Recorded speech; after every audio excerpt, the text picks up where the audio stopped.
Hello everyone, কিরকম আছো? আশা করছি তোমরা সবাই ভালোই আছো। আজকে শুক্রবার সকালবেলা আমি শাশুড়ি মা স্বপ্নেলকে নিয়ে আমরা মন্দিরে গেলাম। তা মন্দিরের থেকে একটু কীর্তন মির্তন শুনে তোমাদেরও একটু জগন্নাথকে দর্শন করিয়ে তা এখন আমরা বাসায় চলে আসলাম। আইসে অনেকটাই তো দেরি হয়ে গেল, তা কি আর করবো কও, এখন তো নাস্তা বানাতে গেলে অনেক দেরি হয়ে যাবে না। এই জন্যই ভাবলাম যে এখন একটু ফেনা ভাত রান্না করি। তাই শাশুড়ি মাকে বললাম একটু ফেনা ভাত রান্না করতে। তাই শাশুড়ি মা একটু ভেন্ডি সিদ্ধ আলু সিদ্ধ দিয়ে আর কি ফেনা ভাত রান্না করছে।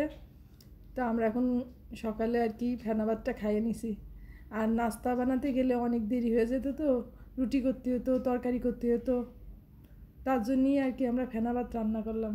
আর আমার বাবার বাড়ির ওইদিকে এই ভাতটাকে ফেনা ভাত বলে, আর শ্বশুরবাড়ির ওইদিকে এই ভাতটাকে সিদ্ধ ভাত বলে। আগে যখন আমরা ছোটো ছিলাম তা আমরা প্রতিদিনই ফেনা ভাত খেতাম। আর গ্রামে কি হতো আগের দিনে, মানে যারা ধনী আছে, একটু সচ্ছল পরিবার, ধনী বলা যায় না, সচ্ছল পরিবার, তারা আর কি সকালবেলা ফেনা ভাত খেত। আর যারা গরিব মানুষ ছিল তারা আর কি রুটি খেত। কিন্তু সময়ের সাথে দেখো এখন কত কিছু চেঞ্জ হয়ে গেছে। যারা ধনী মানুষ তারা এখন 2 বার করে রুটি খায়, আর যারা গরিব মানুষ তারা এখন ভাত খায়। তা যাই হোক, আমরা ফেনা ভাতটা বেশ ভালোই খেতাম, আমার মজাই লাগতো ফেনা ভাতটা। আর আগে তো বাড়িতে খুব একটা ঘি থাকতো না, তো আমাদের তেল দিয়ে সিদ্ধটা যে সিদ্ধ দিত, আলু সিদ্ধ, মিষ্টি কুমড়া সিদ্ধ বা পেঁপে সিদ্ধ, এতে আমরা তেল দিয়ে মাখাই ভাতটা খাইয়ে নিতাম। আর এই ফেনা ভাত খাইয়ে আমরা সকালবেলা স্কুলে যেতাম। তো এখন তো হচ্ছে দুপুরবেলা খাওয়ার আয়োজনটা করতে হবে। আজকে যেহেতু শুক্রবার, আজকে তো আর মাংস ছাড়া কোনো উপায় নেই। আর এই মাংস নিয়েও কাহিনী আছে। আমরা যখন ছোটো ছিলাম, তোমাদের আর কি কব, 6 মাস 1 বছরেও একদিন মাংস খাতে পারতাম না আমরা। কত নিয়ম যে ছিল আমাদের। মাংস খাতে হলে আলাদা মাটির চুলায় রান্না করতে হতো, তারপরে আলাদা দাও বা বটি লাগতো।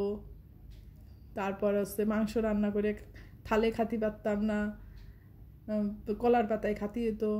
তারপরে মাংস খাওয়ার পরে সেই জামা কাপড় ছাড়িয়ে ফেলতে হতো, নাহলে স্নান করে ফেলতে হতো। তো কার তো ঠেকা আছে কদিনই যে এত কষ্ট করে মাংস খাবে। আর আমার মা মাংস পেঁয়াজ রসুন এগুলো কিছুই খায় না, এই জন্যই আমাকে আর মাংস খাওয়া হতো না।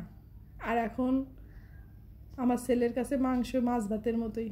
প্রতিদিন যেরকম মাছ ভাত হয়, মাংসটাও প্রায় প্রতিদিনই হয়।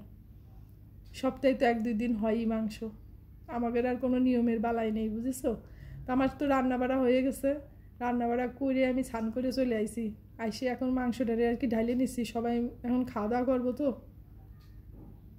আজকে তো তোমাদের সাথে রান্নার ভিডিওটা শেয়ার করলাম না, তো কি আজকে রান্না করলাম সেটাও তোমাদেরকে দেখিয়ে দিব। আর তোমাদের যদি আমার ভিডিওটা ভালো লাগে, অবশ্যই আমার ভিডিওটাকে লাইক করো, আমাকে কমেন্ট করো আমাদের আঞ্চলিক ভাষায় আমার ভিডিওটা কেমন লাগছে। যদি ভালো লাগে অবশ্যই পরে আরও ভালো করে ট্রাই করব তোমাদেরকে দেখানোর জন্যে। তা হচ্ছে মাংসটা রাঁধতে আমার ভাই আমার একটু সাহায্য করছিল, একটু পেঁয়াজ রসুন কেটে দিছিল। তাই মাংসটাকে ঢালে নিয়ে যে ইলিশ মাছ রান্না করেছি, আর ঢেঁড়স ভাজি করেছি, আর ভাত রান্না করেছি। তো তোমরা সবাই ভালো থেকে নে, বুঝেছো, সুস্থ থেকে নে। আর তোমাদের সাথে দেখা হবে না আমার পরবর্তী ব্লগে।